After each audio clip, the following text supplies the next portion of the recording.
আমি আল্লাহ তোরে এত সুন্দর করে বানাইলাম। আমি আল্লাহ কেমন সুন্দর করে বানাইলাম জানো? আমি আল্লাহ তোর নাকটা যেই জায়গায় দিলে সুন্দর হয়, আমি আল্লাহ তোর নাকটা ওই জায়গায় দিলাম। আমি আল্লাহ তোর চোখটা যেই জায়গায় দিলে সুন্দর হয়, আমি আল্লাহ তোরে ওই জায়গায় দিলাম। বান্দারে, দুনিয়ার জমিনের মধ্যে কোনোদিন আমি আল্লাহর কাছে দরখাস্ত করো নাই, আল্লাহ আমার দুইটা চক্ষু দরকার, আল্লাহ আমার একটা মুখ দরকার, আমার একটা জিহ্বা দরকার, আমার আল্লাহ আমার 32টা দাঁত দরকার, আমার হাত দরকার। কোনোদিন আমি আল্লাহর কাছে দরখাস্ত করো নাই। আমি আল্লাহ তোর দিকে নজর করে তাকায়া দেখলাম তোর দুইটা চোখের প্রয়োজন, আমি আল্লাহ তোর দুইটা চক্ষু দিয়ে দিলাম। আমি আল্লাহ নজর করে তাকায়া দেখলাম তোর মুখের প্রয়োজন, জিহ্বার প্রয়োজন, আমি আল্লাহ দুনিয়ার ফলমূল, দুনিয়ার নাজ নেয়ামতের স্বাদ আস্বাদন করবার জন্য আমি আল্লাহ তোরে জিহ্বা দিয়ে দিলাম। বান্দারে, ভালো মন্দ বুঝার জন্য আমি আল্লাহ তোরে সুস্থ বিবেক দিয়া দুনিয়ার জমিনের মধ্যে পাঠাইলাম। আল্লাহ তাআলা সব কিছু দিয়া বলেন, ওয়ালাকাদ যারানা লিজাহান্নামা কাসীরাম মিনাল জিন্নি ওয়াল ইনস লাহুম কুলুবুন লা ইয়াফকাহুনা বিহা ওয়া লাহুম আ'য়ুনুন লা ইউবসিরুনা বিহা وَلَهُمْ آذَانٌ لَا يَسْمَعُونَ بِهَا أُولَئِكَ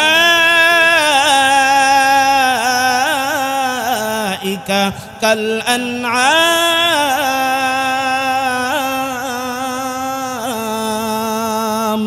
بَلْ هُمْ أَضَلُّ।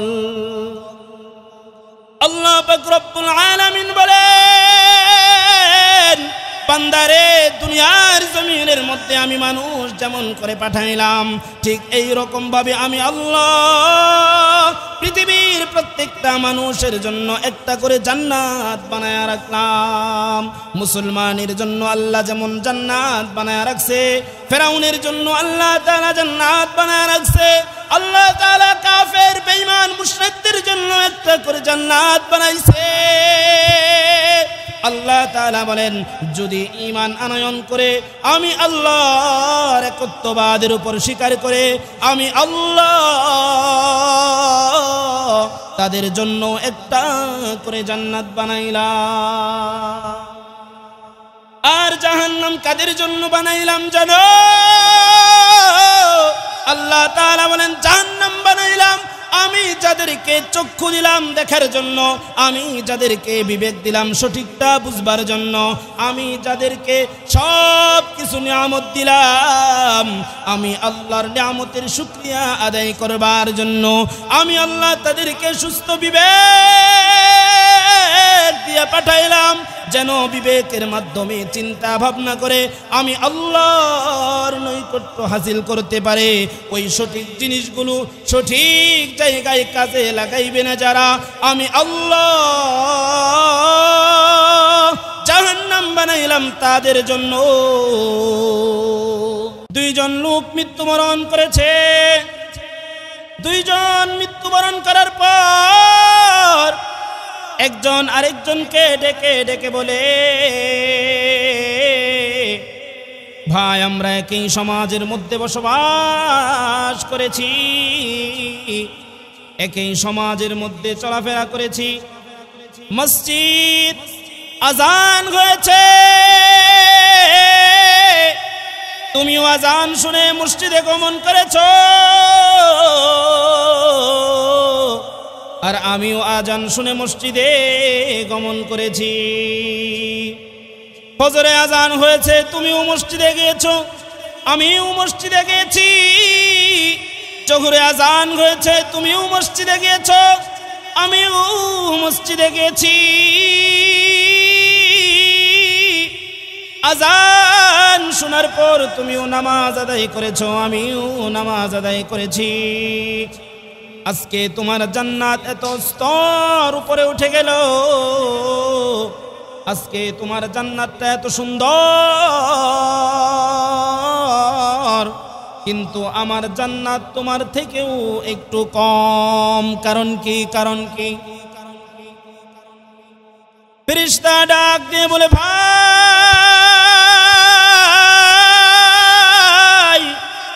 দুনিয়ার জমিনের মধ্যে যখন আযান হয়েছে, নামাজ আদায় করবার জন্য তুমিও মসজিদে ছুটে গিয়েছো, অমুক ব্যক্তি সেও মসজিদে ছুটে গিয়েছে, কিন্তু পার্থক্যটা হলো এই, আযান হওয়ার পর নামাজ আদায় করেছো, নামাজ আল্লাহ তাআলার ফরজ বিধান।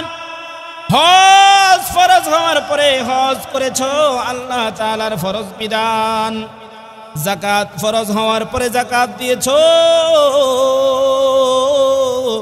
আল্লাহ তাআলার ফরজ বিধান। পর্দায় থাকা দরকার, পর্দায় থেকেছো, আল্লাহ তাআলার ফরজ বিধান। রমজান মাসের রোজা রেখেছো, এটাও আল্লাহ তাআলার ফরজ বিধান। তোমাকেও যেমন ভাবে আদায় করতে হবে, আমাকেও তেমন ভাবে আদায় করতে হবে। কিন্তু জান্নাতের স্তর পরিবর্তন হয় কেমন করে জানো? জান্নাতের স্তর পরিবর্তন হয় ফরজ ইবাদত পালন করার মাধ্যমে নয়, জান্নাতের স্তর পরিবর্তন হয় নফল ইবাদতের মাধ্যমে।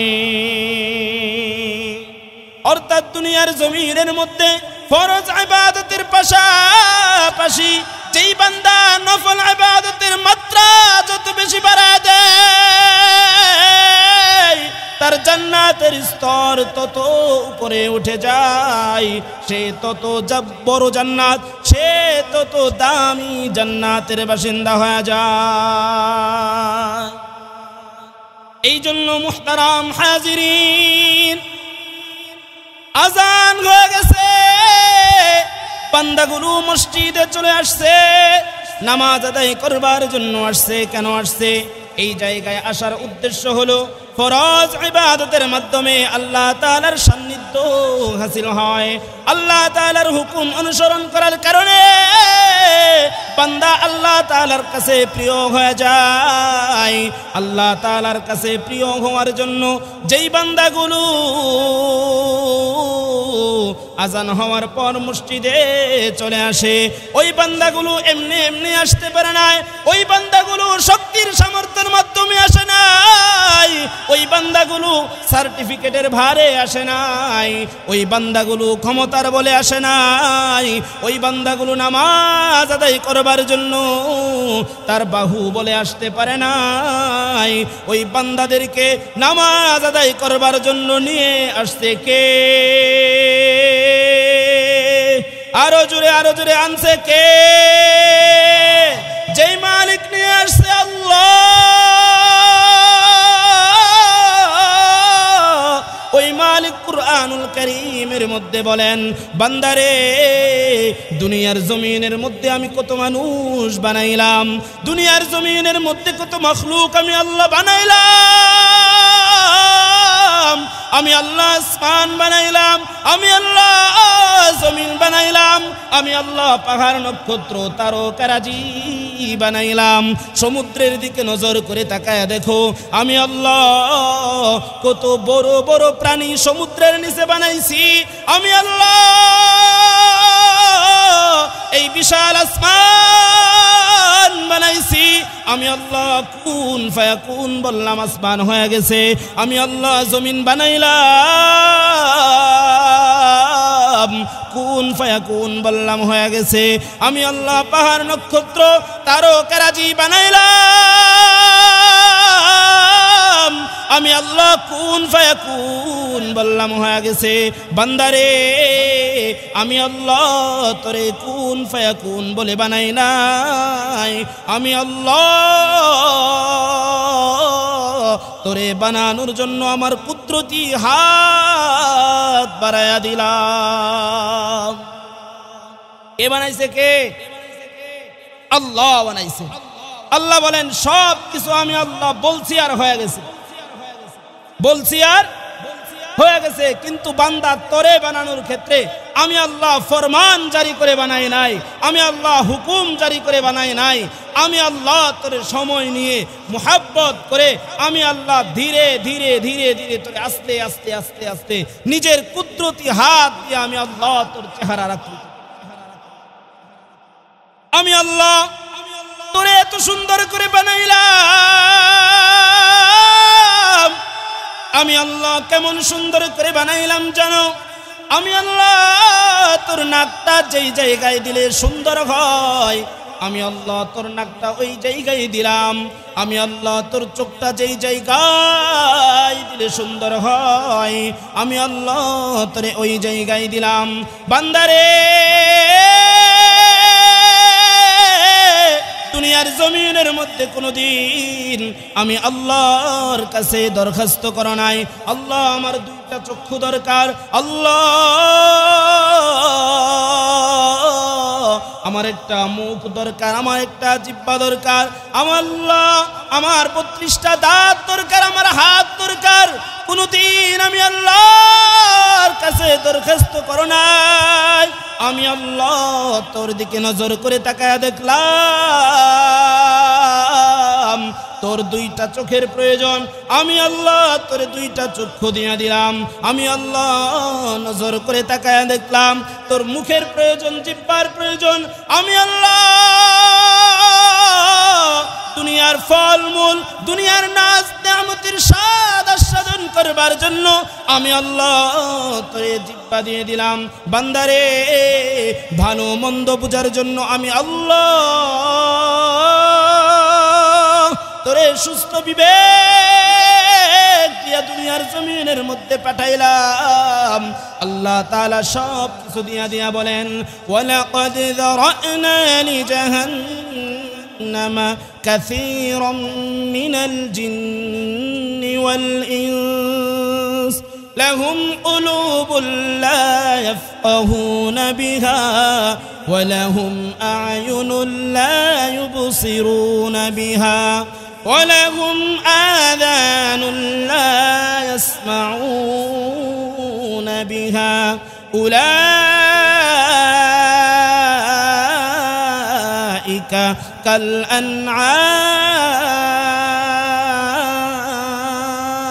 كالأنعام بل هم أضل الله পাক রব্বুল আলামিন বলেন, বান্দারে দুনিয়ার জমিনের মধ্যে আমি মানুষ যেমন করে পাঠাইলাম ঠিক এই রকম ভাবে আমি আল্লাহ পৃথিবীর প্রত্যেকটা মানুষের জন্য একটা করে জান্নাত বানায়া রাখলাম। মুসলমানের জন্য আল্লাহ যেমন জান্নাত বানায়া রাখছে, ফেরাউনের জন্য আল্লাহ তাআলা জান্নাত বানায়া রাখছে, আল্লাহ তাআলা কাফের বেঈমান মুশরিকদের জন্য একটা করে জান্নাত বানাইছে।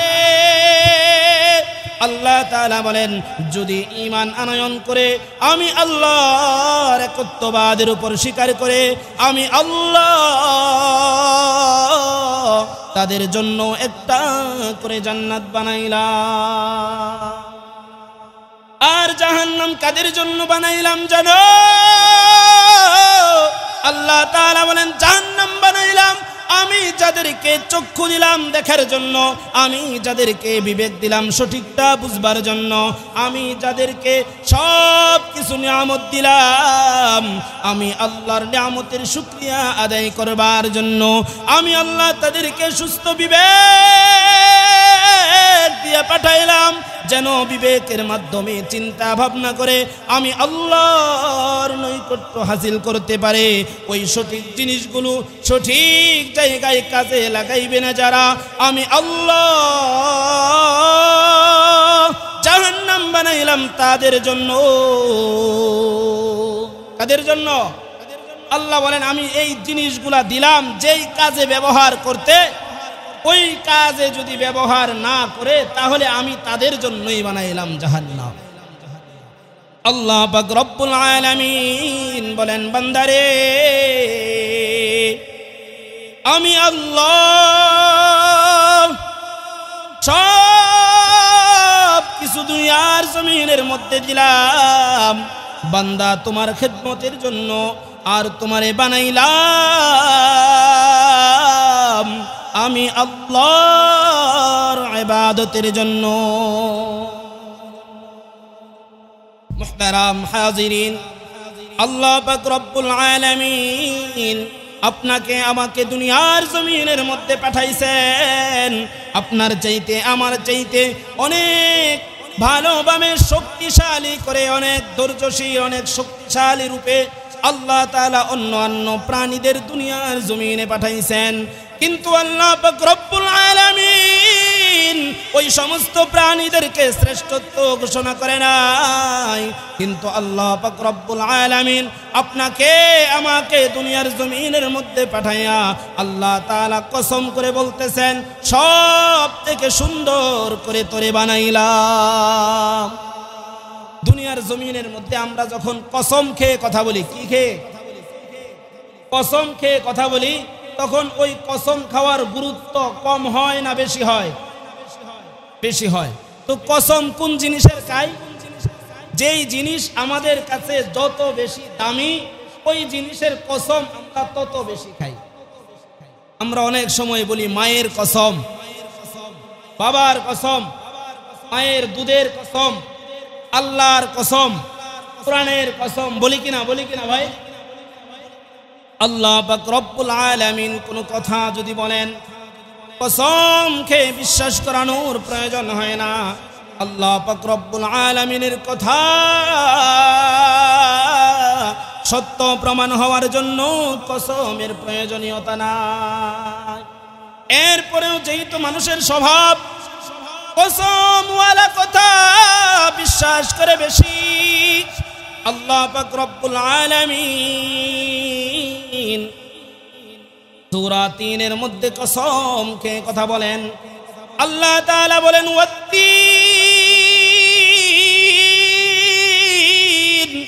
ওয়াজ-যাইতুন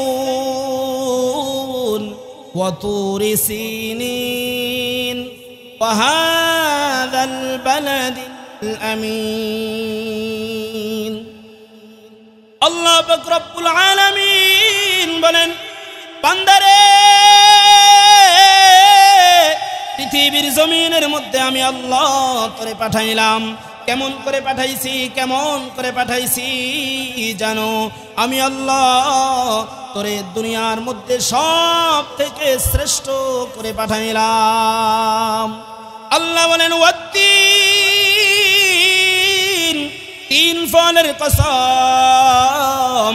আল্লাহ তাআলা বলেন, ওয়াত-তিন, ৩ ফলের কসম। ওয়া তুরি সিনিন, সিনাই পর্বতের কসম, তুর পাহাড়ের কসম। আল্লাহ বলেন, ওয়াত-তিন, ৩-এর কসম। ওয়া তুরি সিনিন, সিনাই পর্বতের কসম। ওয়া হাযাল বালাদিল আমিন, আল্লাহ তাআলা বলেন মক্কা নগরীর কসম।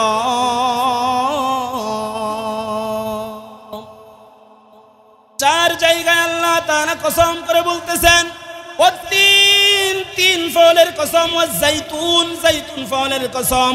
ওয়া তুরি সিনিন, সিনাই পর্বতের কসম। ওয়া হাযাল বালাদিল আমিন, বালাদে আমিন জমিনের কসম। অর্থাৎ মক্কা নগরীর কসম কে আল্লাহ বলেন, বান্দারে লাকাদ খালাকনাল ইনসানা ফি আহসানি তাকওয়ীম।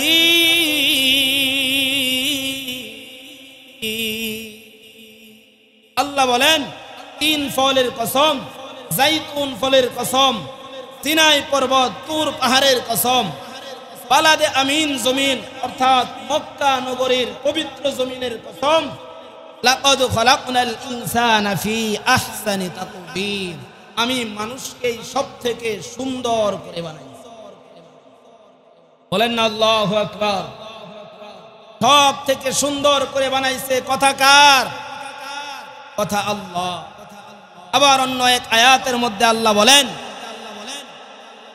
আমি তোদেরকে হাত, পা, চোখ, নাক, বিবেক সব কিছু দিলাম। এইগুলো কেন দিলাম? আমি আল্লাহর হুকুমের উপর ইস্তেকামত করবি, সঠিক জিনিস দেখবি, সঠিক পথে চলবি।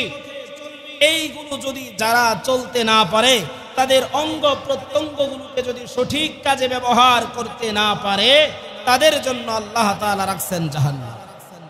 তার জন্য তারা সঠিক পথে নিজেকে পরিচালনা করতে পারবে না, তাদের জন্য আল্লাহ তাআলা রাখছেন কি? জাহান্নাম। এই জন্য মুহতারাম হাজিরিন, নজর করে তাকায়া দেখেন, আপনার আমার মতো কত শক্তিশালী মানুষ আজকে কবরের বাসিন্দা হয়ে গেছে। এই কেন্দ্র কবরস্থানের দিকে নজর করে তাকায়া দেখো, তোমার আমার মতো কত মুসলমান অন্ধকার কবরে শাহিত, হাজার হাজার কোটি টাকার মালিক ছিল, আজকে কবরের জমিনের মধ্যে শাহিত আছে। আছে না নাই? কোনো খোঁজ খবর লওয়ার মতো কেউ আছে? ভালো আছে না খারাপ আছে? কবরে লাশ পইচা গেছে নাকি এখনো ভালো আছে? কবরে পানি আছে না পোকামাকড় আছে? খবর নেওয়ার কেউ আছে? কথা বলেন না, আছে কেউ খবর নেওয়ার? অথচ কবরের পাশ দিয়ে আমরা হাইটা যাইতেছি, মনেও পড়ে না যে এখানে আমার বাবা শাহিত, মনেও পড়ে না যে এখানে আমার মা ঘুমিয়ে আছে, মনেও পড়ে না যে এখানে বোন, ভাই, আমার দাদা, আমার পূর্বপুরুষ ঘুমিয়ে আছে। মনে পড়ে ভাই? কতবার যাই, কয়বার মনে পড়ে? এইটাই দুনিয়ার সিস্টেম, এটাই দুনিয়ার নিয়ম। আপনাকে ভুলে যাবে সবাই, কেউ মনে রাখবে না।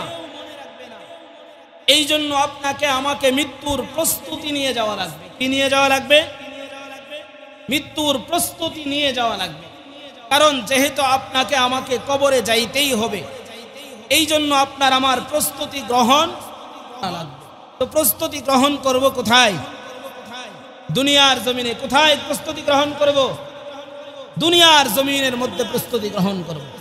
আল্লাহ পাক রব্বুল আলামিন কুরআনুল কারীমের মধ্যে বলেন, কাইফা তাকফুরুনা বিল্লাহি ওয়া কুনতুম আমওয়াতা ফাআহইয়াকুম সুম্মা ইউমীতুকুম সুম্মা ইউহয়ীকুম সুম্মা ইলাইহি তুরজাউন।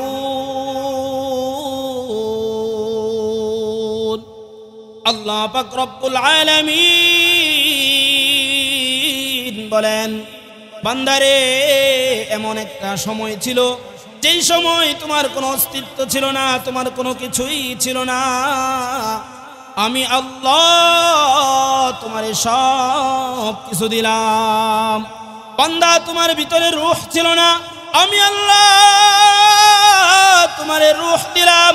আবার তুমি দুনিয়ার জমিনের মধ্যে আসছো, তুমি আবার মৃত্যুবরণ করবে, আবার কবরের জগতে যাবে। আমি আল্লাহ তোমারে আবার কবরের জগতে রূহ দিব, আবার তুমি উঠে দাঁড়াইবা, জবাবদিহিতার কাঠগড়ায় তোমাকে দাঁড়ানো লাগবে, তোমাকে জবাব দিতে হবে। কাইফা তাকফুরুনা বিল্লাহি ওয়া কুনতুম আমওয়াতা। আল্লাহ বলেন, বান্দারে, আমি আল্লাহ কেমন করে অস্বীকার করো, কেমন করে ভুলে যাও। অন্য এক আয়াতের মধ্যে আল্লাহ পাক রব্বুল আলামিন পৃথিবীর মানুষদেরকে ডাক দিয়ে বলেন, ইয়া আইয়ুহাল ইনসান মা গররাকা বিরব্বিকাল কারীম।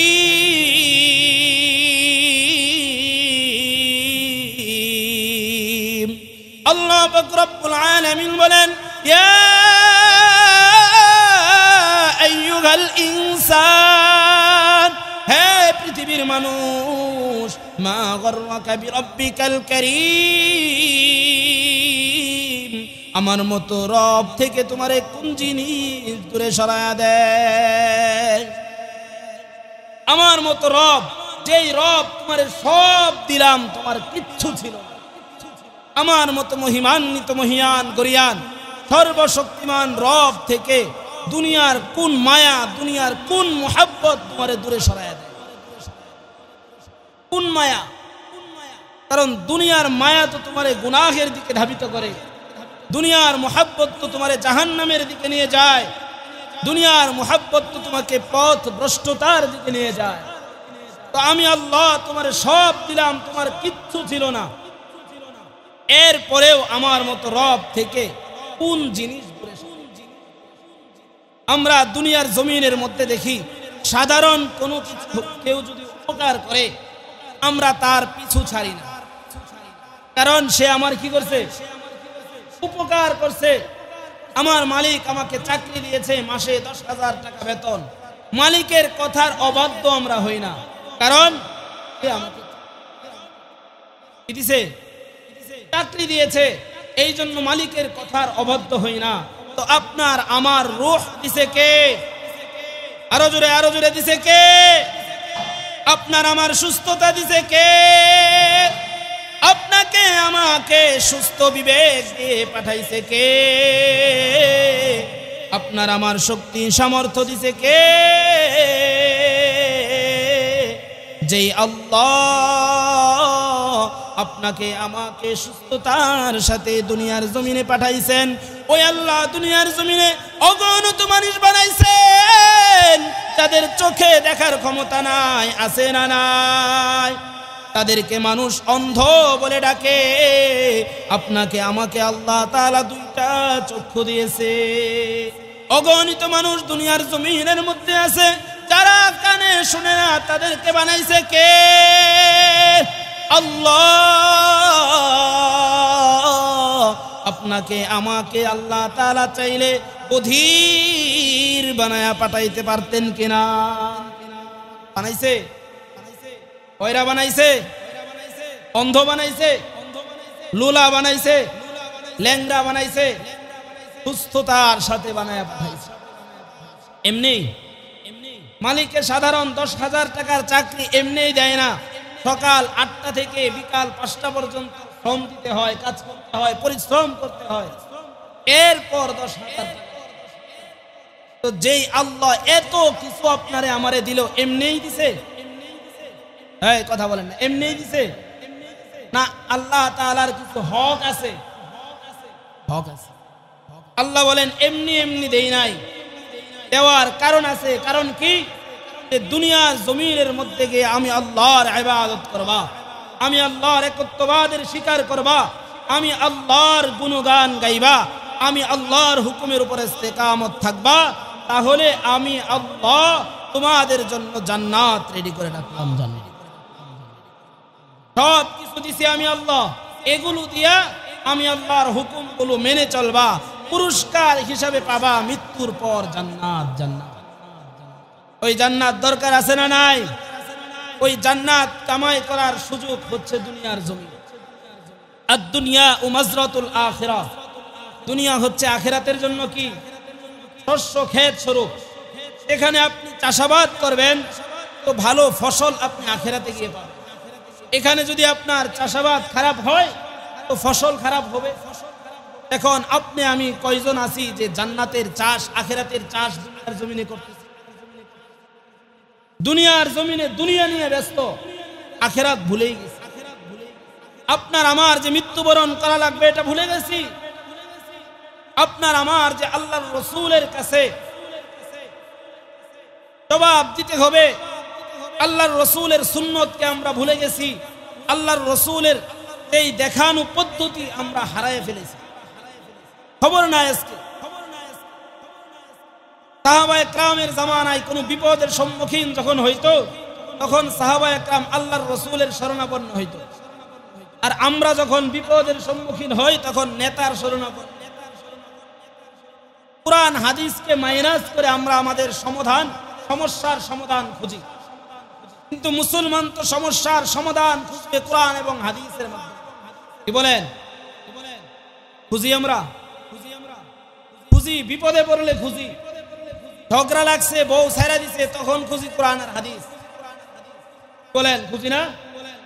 কিন্তু ব্যবসা করতে যায় এখানেও যে কোরআন এবং হাদিসের মাধ্যমে ব্যবসা করা যায়, চাকরি করতে যায় এখানেও যে কোরআন এবং হাদিসের মাধ্যমে চাকরি করা যায়, সংসার করতেছে এখানেও যে কোরআন এবং হাদিসের দেখানো পদ্ধতি আছে, এই খবরেই আমাদের মধ্যে, এই খবরেই আমাদের মধ্যে। হযরত আয়েশা সিদ্দিকা রাদিয়াল্লাহু তাআলা আনহা, আরো কয়েকজন সাহাবী, ওনারা আল্লাহর রাসূল সাল্লাল্লাহু আলাইহি ওয়াসাল্লামের কাছে বলতেছেন, ইয়া রাসূলুল্লাহ, ইয়া হাবিবাল্লাহ, দুনিয়ার জমিনের মধ্যে কোনো বিপদের সম্মুখীন আমরা হই, দুনিয়ার জমিনের মধ্যে কোনো সমস্যার সম্মুখীন যদি আমরা হই, তাহলে আমরা তো আপনার শরণাপন্ন হই। কিন্তু আপনি যখন দুনিয়ার জমিনে থাকবেন না, তখন আমরা কার শরণাপন্ন হব? কে আমাদের সমস্যাগুলো সমাধান করে দিবে? আল্লাহর রাসূল সাল্লাল্লাহু আলাইহি ওয়াসাল্লাম উত্তর দিলেন, যখন আমি দুনিয়ার জমিনে থাকবো না, তখন আমি তোমাদের কাছে রেখে গেলাম কোরআন এবং আমার সুন্নাহ। এখন আপনি আমি কোরআন এবং এই জন্য মুহতারাম হাজিরিন, দুনিয়া থাকার জায়গা না, দুনিয়া থেকে আপনাকে আমাকে একদিন বিদায় নিতেই হবে, দেওয়া লাগবেই। সব কিছুর জায়গায় সব কিছু স্থির থাকবে, পড়ে থাকবে, আপনাকে আমাকে চলে যাইতে হবে। একদিন আমাদের কোনো কিছুই পৃথিবীতে ছিল না, এখন সব কিছু আছে, আবার একদিন কোনো হবে না এমন। যখন যাওয়া লাগবে, জবাবদিহিতার কাঠগড়ায় দাঁড়াইতে হবে। এই জন্য সকলের প্রতি উদারতা আহ্বান। মুহতারাম হাজিরিন, যেইভাবে মৃত্যুর আগেই মৃত্যুর প্রস্তুতি নেওয়া যায়, ওই পদ্ধতি অবলম্বন করে আমাদের জীবনকে সাজানোর তৌফিক দান করুন। সকলে বলেন আমিন। মুহতারাম হাজিরিন, যেই কথাগুলো বলা হলো, উক্ত কথাগুলোর উপর আমল করার তৌফিক দান করুন। সকলে বলেন আমিন।